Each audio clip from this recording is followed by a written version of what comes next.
Et vous remarquerez aussi qu'à Ecclésia, il y a aussi une équipe d'enseignement. Et ce matin, on a le privilège d'avoir, pour la première fois, Fabrice, je vais te faire venir, la première fois ici ce matin, notre frère Fabrice, qui est beaucoup impliqué à l'école dimanche avec Carla et son épouse Cafoui. Donc, vous ne le voyez pas souvent en bas. C'est pas parce qu'il ne travaille pas en équipe, c'est pas vrai. Il sert de tout son cœur en équipe, mais souvent, il est en haut à prendre soin de nos enfants, à enseigner la Bible d'une manière super pertinente à nos kids. Et aussi, Fabrice, pour ceux qui ne le savent pas, il est sur la table d'anciens comme observateur. Donc, à travers ça, comme à travers son parcours sur la table d'anciens comme observateur, on disait, on veut que Fabrice ait un visage plus connu. Pour ça, on veut qu'il puisse enseigner, on veut qu'il puisse être un petit peu plus présent en bas aussi. Donc, je vais te laisser le reste te présenter et on va avoir d'autres occasions aussi de te présenter éventuellement comme en plus en profondeur là, puis en détail. Mais laisse-moi prier pour toi. Seigneur, quelle grâce de pouvoir travailler en équipe, de pouvoir servir ton royaume en équipe. Tu es toi-même un Dieu d'équipe, Seigneur, Père, Fils, Saint-Esprit, qui chacun selon leur rôle, Seigneur, servent à la gloire de Dieu, du Dieu entier. Donc, Seigneur, quelle grâce d'être plusieurs à ton service ce matin aussi, en équipe avec toi. Qu'est-ce que toi tu fais, Seigneur? Je te prie de faire une œuvre dans notre cœur ce matin. Je te prie, Père, d'ouvrir nos oreilles, préparer notre cœur, bénir la matinée, bénir les gens qui se sont présentés ce matin pour entendre parler de toi. C'est toi, Seigneur, qui suscite ça dans nos cœurs. Je te prie d'être avec mon frère Fabrice, que tu lui donnes les bons mots, tu délies, comme on dit, sa langue pour qu'il ait une pleine assurance d'annoncer qu'est-ce que tu fais et comment tu veux te révéler à nous. En Jésus que je prie. Amen. Amen. Merci, merci. C'est un privilège pour moi. Est-ce que vous m'entendez bien? Ouais. C'est un privilège pour moi d'être avec vous ce matin. C'est sûr que généralement, on est en haut, on est plus proche du ciel que vous, donc avec les enfants. Donc aujourd'hui, c'est un privilège pour moi d'être là, ici, pour partager ensemble la victoire qu'on a en Jésus-Christ. Fait que on va commencer dans la série, dans la même thématique de cette série sur la victoire en Christ dans Philippiens. Donc le texte qu'on va voir, c'est dans Philippiens 3 ce matin. Mais avant de voir ce texte-là, des fois on dit souvent dans notre communauté qu'on a la victoire en Christ, que Christ nous a donné la victoire. Mais on peut s'asseoir et regarder la victoire de loin. Je ne sais pas si certains d'entre vous aiment le soccer ou bien le foot. C'est sûr que si on est derrière l'écran à regarder la victoire de notre équipe, ce n'est pas la même chose si on est sur le terrain ou bien si on est sur le gradin. Donc, pour savourer cette victoire de Christ, nous devons l'approprier. Donc, la victoire nous a été donnée déjà. Mais on peut être loin en regardant la victoire, mais on peut aussi intégrer pleinement cette victoire. C'est ce qu'on va voir aujourd'hui dans Philippiens 3. Mais avant de voir cela, j'aimerais prier pour que le Seigneur puisse nous ouvrir nos cœurs et aussi nous parler personnellement. Donc, il a quelque chose à dire à chacun d'entre nous. Même à moi qui ai préparé ce message-là, il m'a parlé. Et il va encore me parler à travers ce texte-là. Donc, on va prier. Seigneur notre Dieu, nous te remercions, nous te rendons grâce pour ta parole qui, comme tu l'as dit, ne revient pas à toi sans avoir fait son effet. Et je te prie d'être au milieu de nous encore ce matin et de te révéler particulièrement à nous. Et ouvre nos yeux, ouvre nos oreilles et ouvre nos cœurs aussi à t'écouter. Et que tu sois ma bouche ce matin et que tu parles à travers moi par ton Saint-Esprit. Et que tu touches chacun, Seigneur, là où il est avec toi et dans sa relation avec toi. Et c'est dans ton nom que j'ai prié. Amen. Donc, comment je peux concrètement et vivre quotidiennement aussi la victoire que Christ m'a donnée? Donc, il y a une bonne ou une mauvaise manière de chercher la victoire de Jésus. Beaucoup le cherchent soit par un enseignement ou par des expériences personnelles. Et qu'est-ce que la Bible en dit? Et la réponse que j'aimerais vous partager ce matin et qui sera la conclusion de mon message, c'est simplement par la connaissance du Seigneur Jésus-Christ. La victoire s'obtient pleinement par la connaissance du Seigneur Jésus-Christ. Donc, le titre de mon message ce matin, c'est « Ma victoire est dans la connaissance du Christ ». Donc, on va voir 3 points essentiels qui est la connaissance du Christ produit la joie, qui est un fruit du Saint-Esprit. On oublie souvent ça, mais la joie, pour un chrétien, est le fruit de l'Esprit. Le deuxième point, c'est la connaissance du Christ n'est pas une connaissance religieuse ni une tradition. Je m'expliquerai, on va voir ça dans ce texte. Et mon troisième point, c'est la connaissance du Christ me fait marcher par l'Esprit. Donc, on va voir ce texte dans Philippiens 3.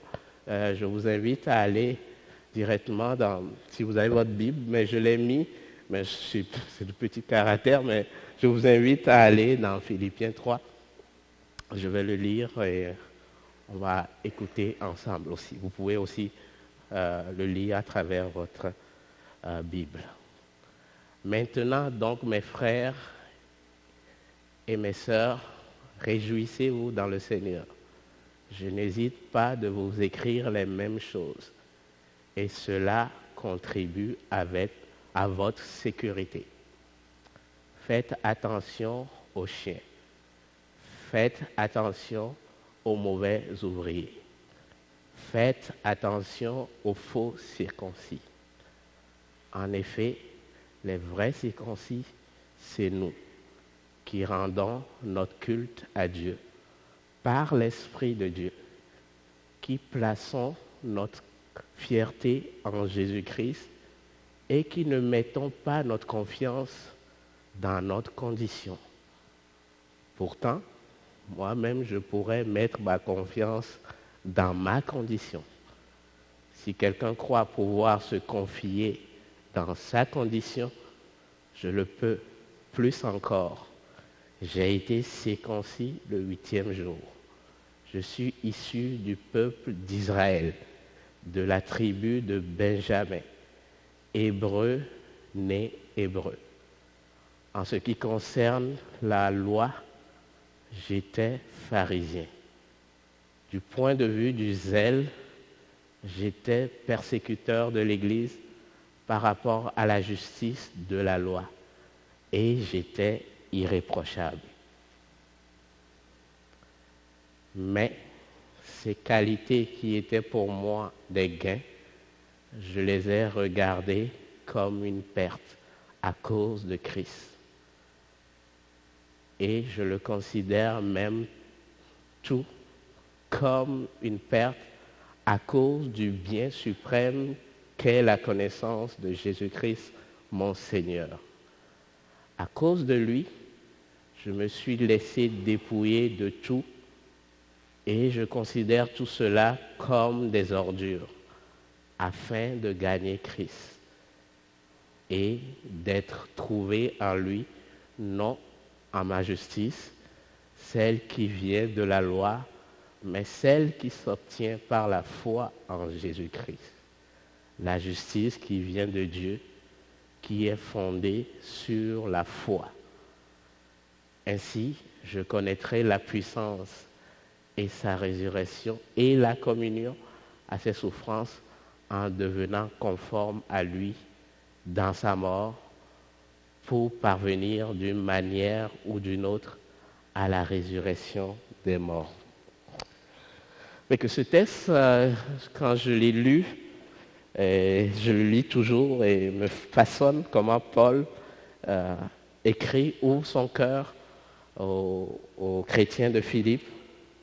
Et quand on le voit en fait dans ce passage-là ou dans les chapitres 1 et 2, il déverse vraiment son cœur pour parler sincèrement à des chrétiens de Philippe qui étaient là, de sa situation qu'il vivait et aussi de ce que Dieu fait à travers la situation ou son environnement.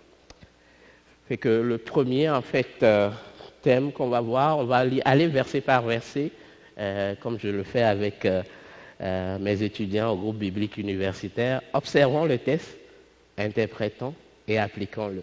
Donc, on va passer ce passage-là en regardant verset par verset. Ça va prendre, il y a 11 versets, je dis 10 minutes par verset, ça fait une heure. Non, je blague, mais on va aller verset par verset, un verset à la fois, mais en tirant des applications qui sont nécessaires pour nous. Et avec cela, on va apprendre de Dieu et aussi connaître aussi ce qu'il veut dire à travers ce passage-là. Regardons juste le verset 1 à 2. Il dit, au reste, mes frères, réjouissez-vous dans le Seigneur. Je ne lasse point de vous écrire les mêmes choses. Pour vous, cela est salutaire. Dans d'autres versions, on dit cela contribue à votre sécurité. On a l'impression que Paul, il insiste sur la joie. Et c'est comme si c'est un ordre qu'il donnait aux Philippiens. Réjouissez-vous dans le Seigneur. Je vous le répète, réjouissez-vous dans le Seigneur. De quelle joie d'abord Paul parle-t-il quand il parle de joie? Et pourquoi il insiste autant?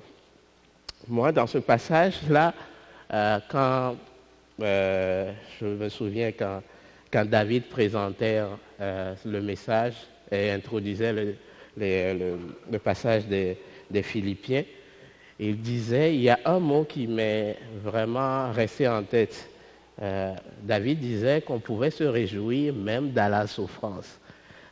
On voit en fait joie, souffrance, on ne peut pas vraiment les mettre ensemble. Vous comprenez avec moi, c'est comme si je me réjouis dans la souffrance.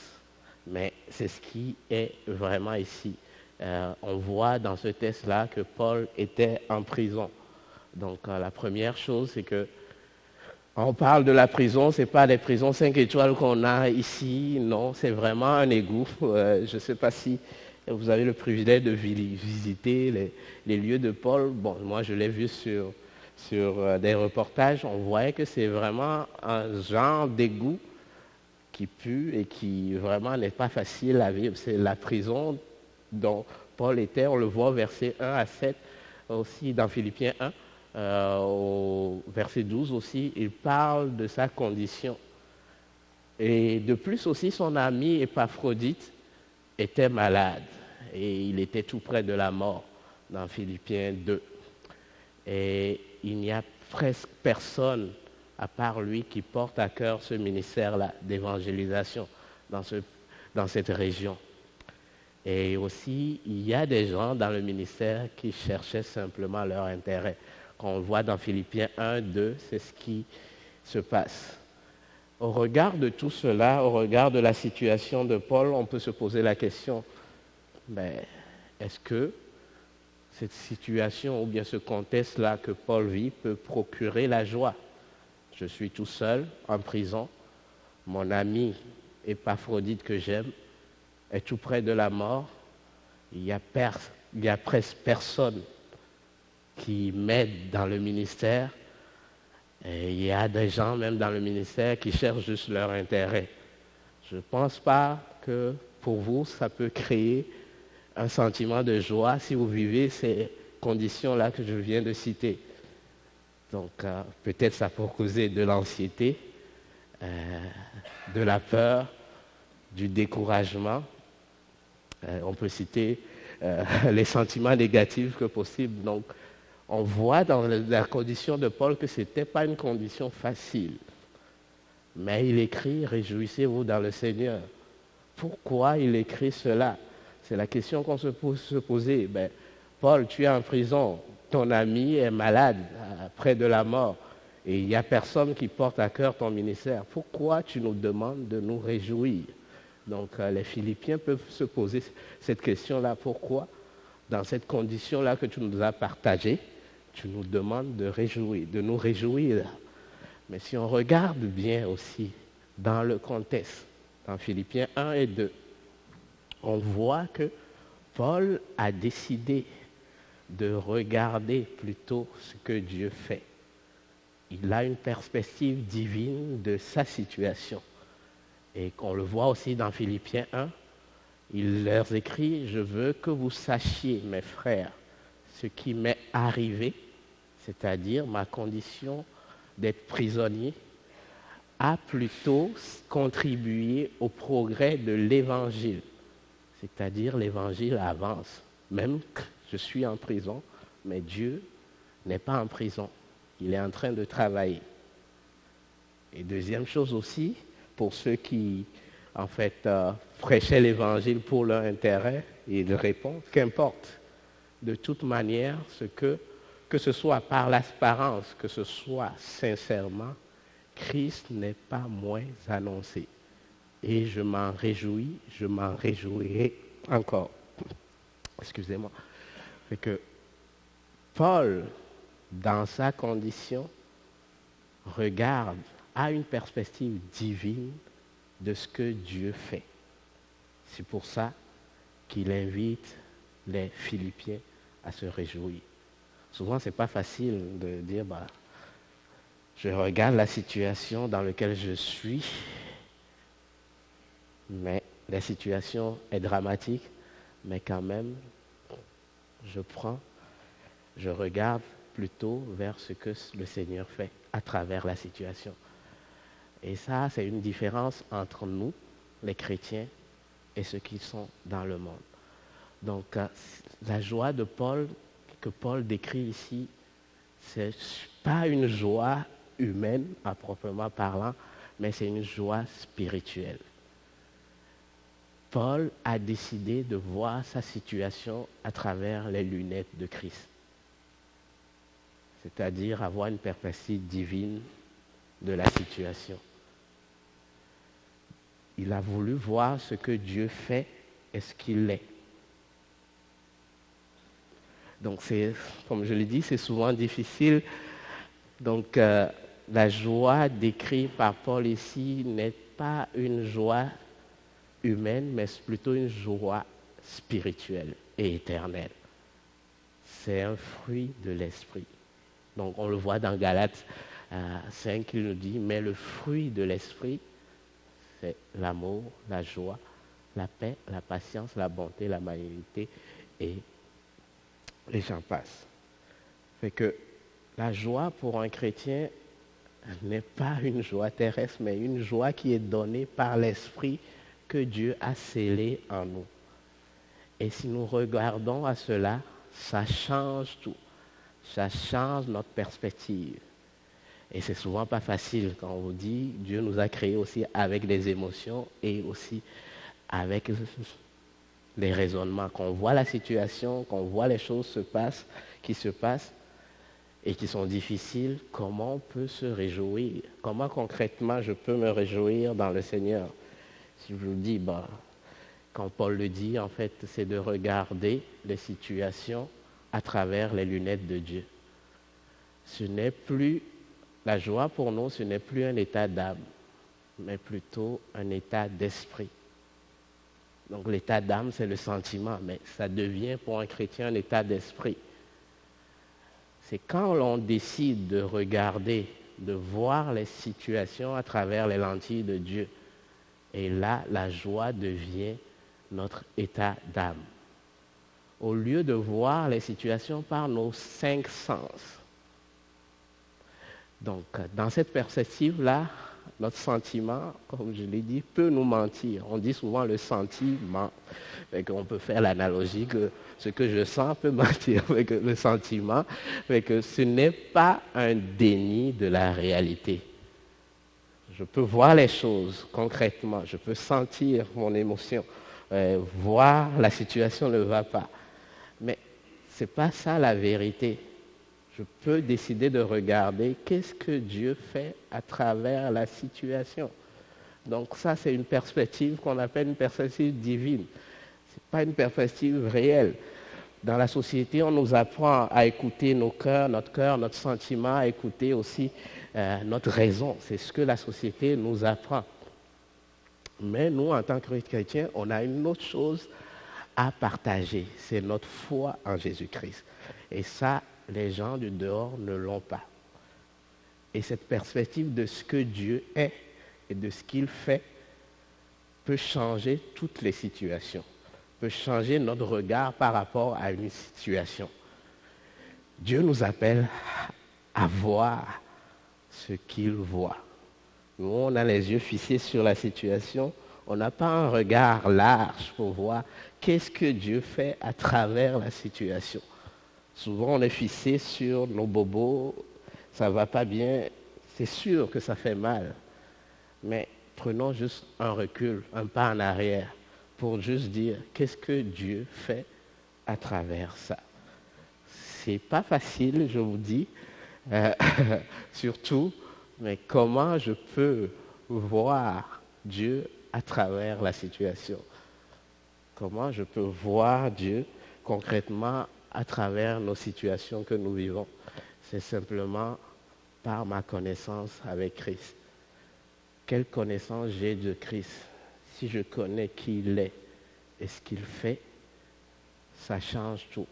Ma connaissance, c'est-à-dire mon degré de connaissance avec Christ, va changer ma vision sur la situation. Peu importe la situation. C'est ce que Paul a décidé de faire dans la prison. Il était tout seul. Je pense qu'il souffrait même. Il a même dit que je suis triste, triste à mourir, mais il garde cet espoir-là en Christ, qu'il est là, lui, il est en train de travailler. Et cela dépendait de sa connaissance avec Christ. Et j'ai une citation d'un de mes amis, Jacob, qui a écrit ceci. La joie et la paix qu'éprouvent les chrétiens viennent de leur foi en Christ. Les grandes et importantes et émouvantes vérités de l'Évangile sont la source d'où ils dérivent leur félicité. Si vous dites, en fait, la personne qui a écrit ça était un ancien pasteur de cette église, Jacob Mathieu, qui a écrit cela. Je suis tombé par hasard, je dirais, sur ce message-là. Mais que j'étais allé à un rassemblement des gars à Trois-Rivières, c'est-à-dire à l'église baptiste de Trois-Rivières, où ils partageaient un court passage, et je voyais, en fait, il me disait que c'est Jacob Mathieu qui a écrit ça. Et il étudiait, en fait, la revue de Sembec, il a écrit cela. Et il y avait plein de gars et plein de leaders qui apprenaient, qui découvraient à travers ce que Jacob a écrit. Et je me dis, mais c'est mon pasteur, c'est mon pasteur de l'église où je venais. Et il dit, oui, mais son message nous bénit. Tu ne sais pas à quel point il bénit toute la francophonie à travers ce qu'il écrit. Et je me suis souvenu, juste en disant, à l'Assemblée générale, quand Jacob quittait, quand il avait annoncé son départ, moi, ce que j'avais en tête quand les gens parlaient, c'est comme si il y a un avion où le pilote se jette pour dire je vous laisse, mais continuez sans moi. Et que c'est l'impression que j'avais. Je me dis, mon Dieu, il paraît que le pilote lâche l'avion à plein vol. C'est ce qu'on peut se sentir. Mais le jour-là même, j'ai dit, Seigneur, on voit aussi qu'il avait une conviction que le Seigneur l'appelait à autre chose. Et ça, nous, on ne peut pas le voir, nous, on ne peut pas le sentir. Mais ce qu'on voit, la réalité qu'on voyait, c'est que Jacob allait quitter l'église. Mais là, le Seigneur est en train de travailler. Il est en train de préparer d'autres membres de l'église. Il a même amené d'autres personnes pour rejoindre l'église, pour bâtir de quoi. Lui, le Seigneur ne s'est jamais arrêté. Mais il voulait utiliser aussi Jacob pour bénir d'autres personnes. Et si on avait juste notre perspective à nous pour dire, Jacob laissait l'église, on peut se tromper.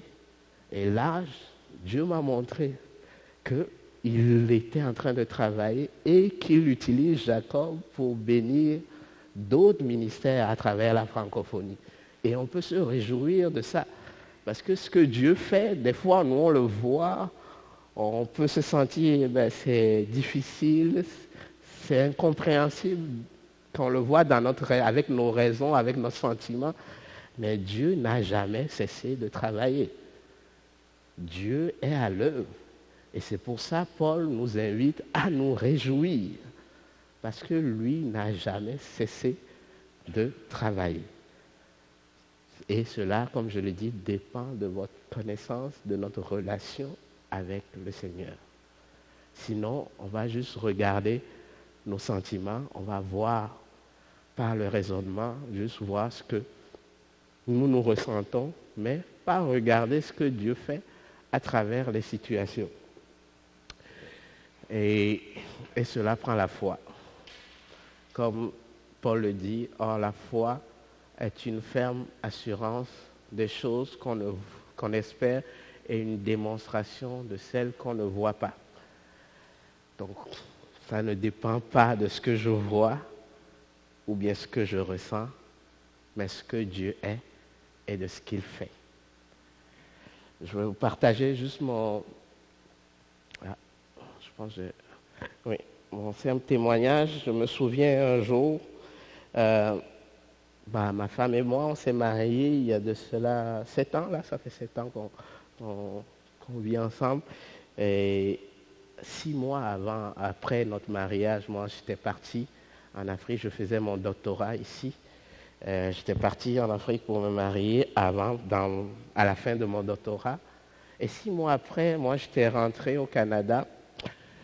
Et dans la nuit, en fait, il y avait une situation qui s'est passée la nuit. J'avais rêvé qu'elle était en train juste de partir en robe blanche.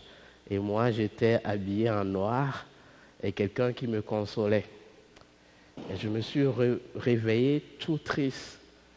Tellement, j'avais la tristesse même, j'avais les larmes ce jour-là.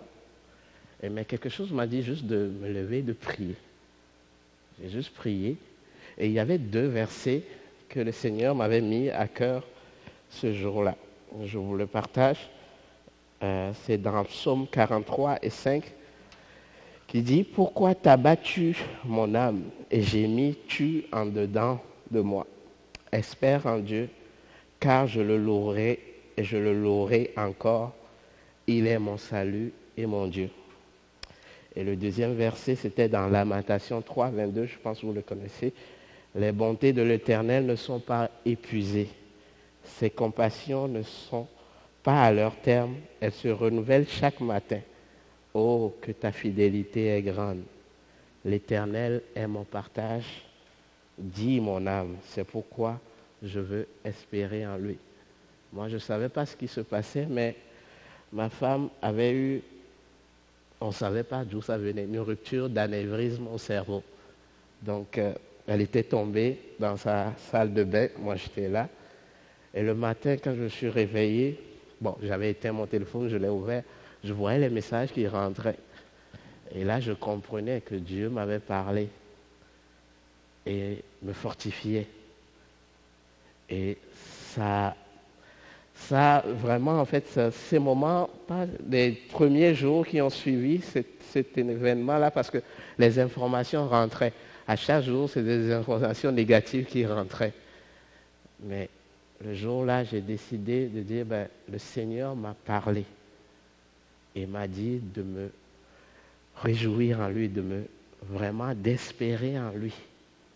Est-ce que je vais écouter les diagnostics des médecins? Parce que ce qu'il disait là, c'était la mort qui l'attendait. Et c'était vraiment terrible aussi de recevoir des jugements de la part de la famille ou bien de la part des proches. Et aussi en même temps, le même jour, le lundi, c'était passé samedi, mon directeur m'avait appelé pour me dire on suspend ton contrat de ta bourse de thèse, et j'avais rien dans mon compte en plus. Je dis comment on va s'en sortir? Mais je me suis mis à espérer en l'Éternel parce qu'il m'a parlé et à me réjouir chaque jour que je me réveillais. La situation n'a pas changé, mais les informations qui venaient étaient crédibles parce que c'est le médecin qui l'annonçait, et aussi mon sentiment aussi par rapport à l'événement et les jugements aussi, les plaintes des autres m'accablaient.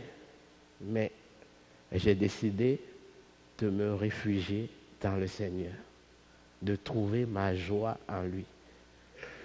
Et là, c'est là où le Seigneur a commencé à travailler. Si elle est là aujourd'hui avec nous, c'est que le Seigneur a rétabli, a restauré toutes choses. Donc je vous invite et je nous invite à voir les situations comme Dieu le voit. Pas nous fier sur nos sens, nos sentiments. Ça peut nous tromper. Nous avons la foi en Christ. Gardons nos yeux fixés sur Jésus. Nous avons la victoire en lui. Et il nous donne cette victoire-là. Et nous devons rentrer dans cette victoire-là. Jésus même l'a dit à ses apôtres quand ils partaient.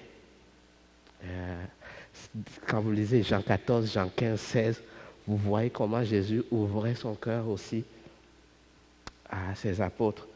Il leur disait ceci. Dans Jean 17, il dit, « Et maintenant, je vais à toi. Je dis ces choses dans le monde afin qu'ils aient en eux ma joie parfaite. » Une joie qui est parfaite. C'est Jésus. Nous pouvons avoir cette joie-là en Christ. Et dans Jean 15 aussi, je vous dis ces choses-là afin que ma joie soit en vous et que cette joie-là soit parfaite. C'est Christ qui nous le dit.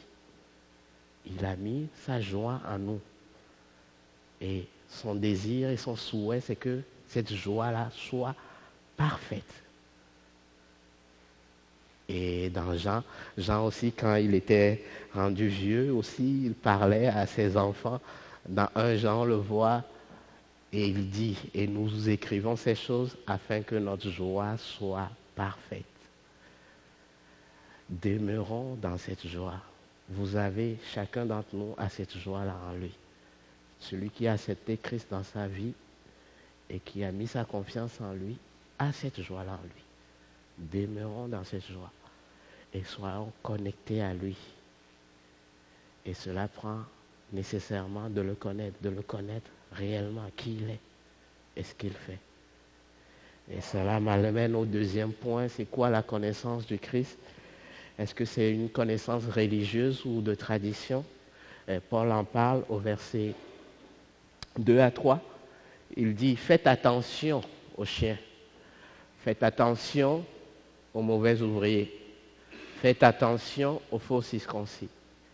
Enfin, les vrais circoncis, c'est nous qui rendons un culte à Dieu par l'Esprit de Dieu, qui plaçons notre fidélité en Jésus-Christ et qui ne mettons pas notre confiance dans notre condition. Et il met en garde les Philippiens parce qu'il sait qu'on peut se tromper dans la connaissance du Christ en pensant rendre un culte à Dieu et rendre un culte dans la chair. Pourquoi cette mise en garde-là, si on le voit bien dans ce passage-là, si on voit, il parle des circoncis. Dans ce temps-là, les chrétiens juifs voulaient que les païens de cette époque-là soient aussi circoncis comme lui, ils ont été dans leur temps. Et si on regarde cela, cela est normal parce que pour eux, ils ont vécu dans cette tradition-là. Et c'était un signe visible de l'alliance faite à Dieu, à Abraham. Et pour eux aussi, Moïse aussi avait circoncis les Israélites quand ils sortaient de l'Égypte. Et c'est une loi aussi que Dieu a instaurée, a donnée à Moïse. On le voit clairement dans Lévitique pour dire, voilà, le 8e jour, tu vas prendre ton enfant et tu vas le faire circoncis. Jésus même a été circoncis. On ne le voit pas, mais quand le 8e jour, on l'amenait aux tables, c'était pour la circoncision. Et c'était écrit dans la loi, jusque le 8e jour, tu amènes ton enfant à la circoncision. Paul aussi a été circoncis. Mais pourquoi il refuse qu'on ne circoncie pas les païens? Donc on peut se poser cette question-là. Et ça a perduré depuis des siècles pour dire, L'évangile est là, mais les lois et les traditions, qu'est-ce qu'on fait avec? Est-ce qu'on laisse de côté? Il y a ce dilemme-là qui est passé entre les chrétiens. Même Pierre était tombé dans cette piège-là, de circoncire ou de pas, même les apôtres. Il a fallu de se réunir pour décider en concile, là, qu'est-ce qu'on fait avec cette loi qui est dans l'Ancien Testament. Et pour parler des faux ouvriers, je dirais qu'il y a deux catégories. Paul nous parle de deux catégories ici. Ceux qui, en fait, par manque de connaissances, veulent introduire soit une loi ou une tradition dans l'œuvre du Christ, ou bien ceux qui travaillent pour leurs propres intérêts. Souvent, dans la Bible, on le voit dans Matthieu, on les appelle des loups. On peut dire, faites attention aux chiens, mais ce ne sont pas nos pitchous qui sont dans la maison, mais on le voit l'image, c'est des gens qui vraiment mordent et sont ardents pour imposer une tradition ou bien une religion, une pratique ajoutée à l'œuvre du Christ. Donc cela nécessite de discernement. Et nous, au GBU, on utilise en fait souvent le groupe biblique universitaire, je dis aux étudiants, en utilisant l'image des 3 tiroirs. Qu'est-ce que ça veut dire en fait l'image des 3 tiroirs? C'est que c'est des convictions, ou bien qu'on appelle des convictions religieuses ou spirituelles, des priorités surtout spirituelles. Donc le premier tiroir, ça concerne les vérités essentielles au salut, qui est l'évangile de Christ. Le deuxième tiroir, c'est les principes importants qui sont dans la Bible, comme par exemple aller à l'église, prier, se faire baptiser.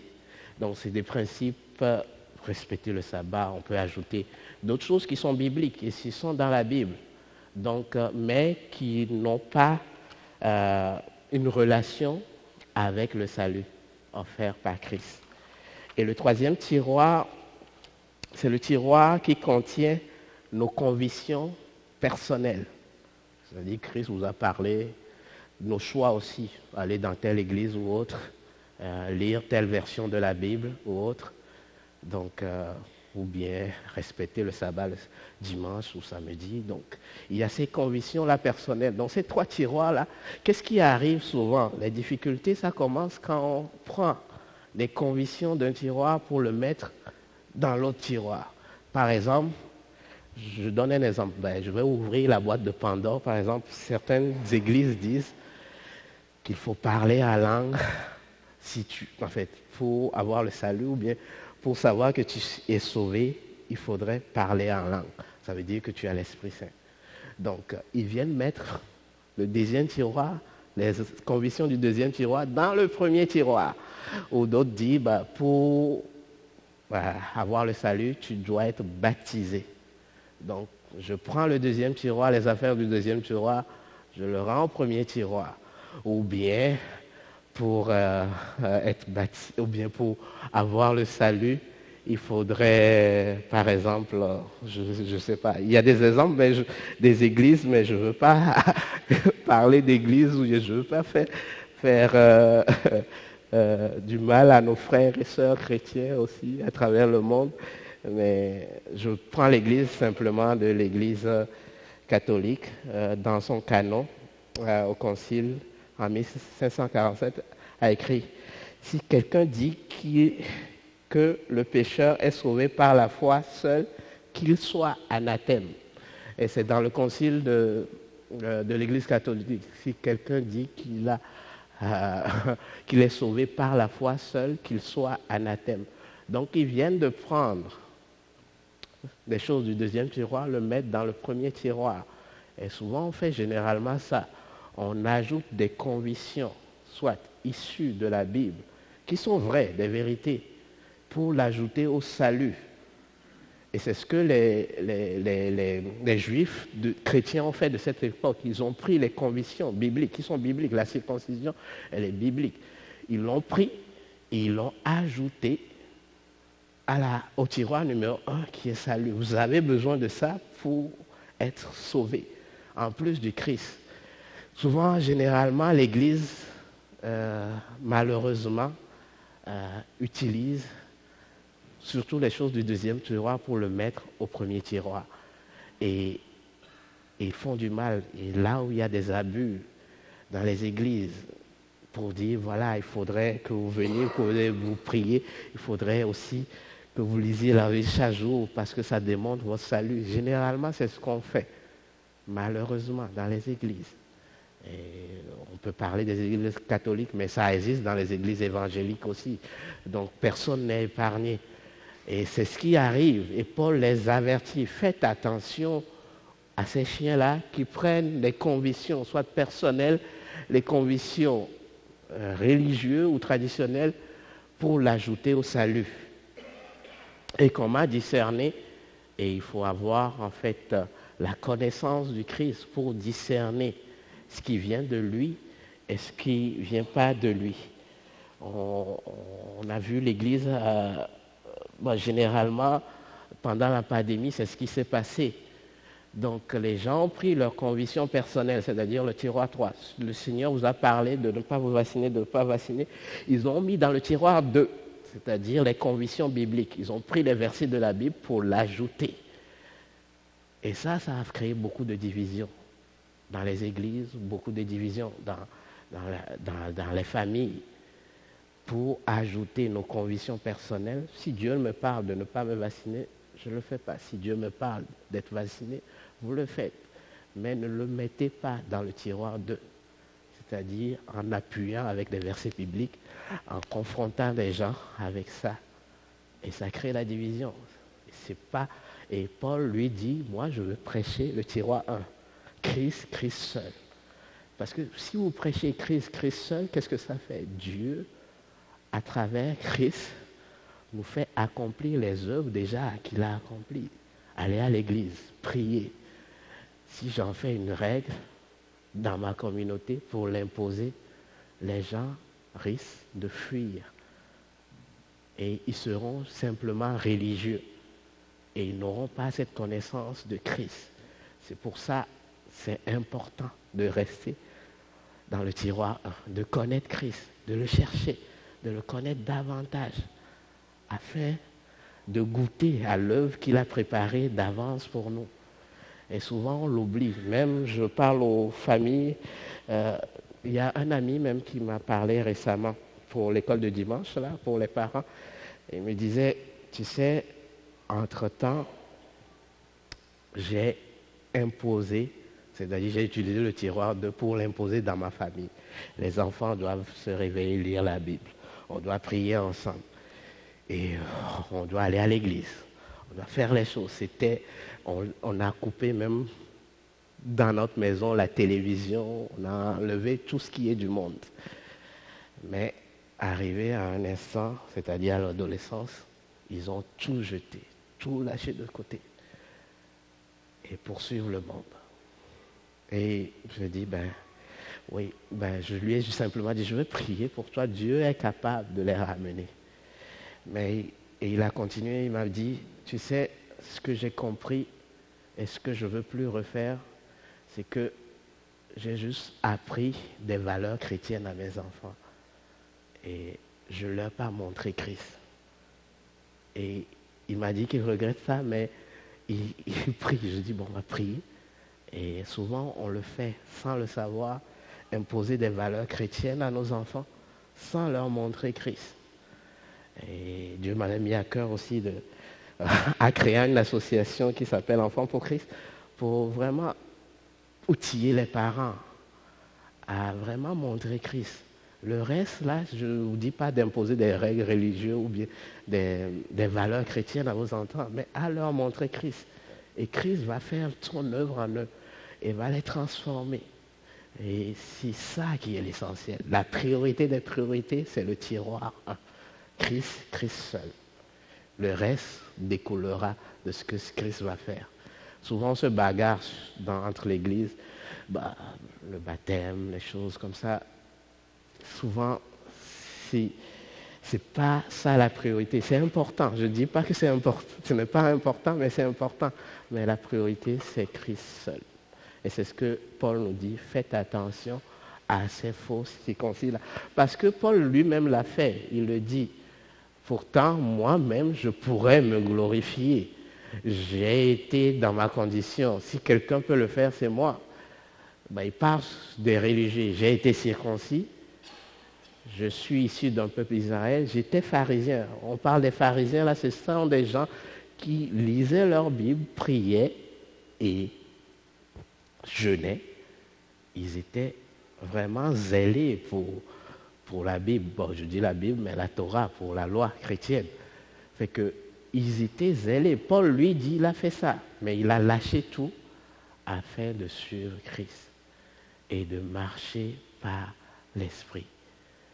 Fait que vivre dans la chair, ça nous mène à rien. Mais notre intention, c'est de chercher Christ et de le chercher davantage.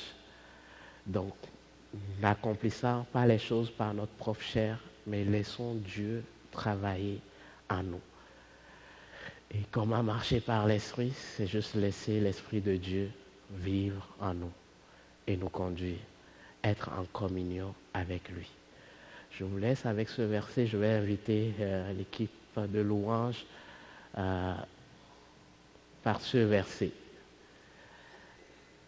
Et cette question, as-tu toujours soif de connaître Christ? Moi, c'est la question que je vous pose ce matin, c'est la question que je me pose aussi. Avez-vous soif de le connaître? Il y a une victoire qu'on a en Christ. Et il dit ceci dans Jérémie 29, versets 12 à 14. Vous m'invoquerez et vous partirez. Vous me prierez et je vous exaucerai. Vous me chercherez et vous me trouverez si vous me cherchez de tout votre cœur. Je me laisserai trouver par vous, dit l'Éternel. Je nous invite tous à le chercher plus que tout, à le chercher plus que notre religion et à jouir pleinement de cette victoire-là que Christ nous a donnée. Je vais inviter David à prier.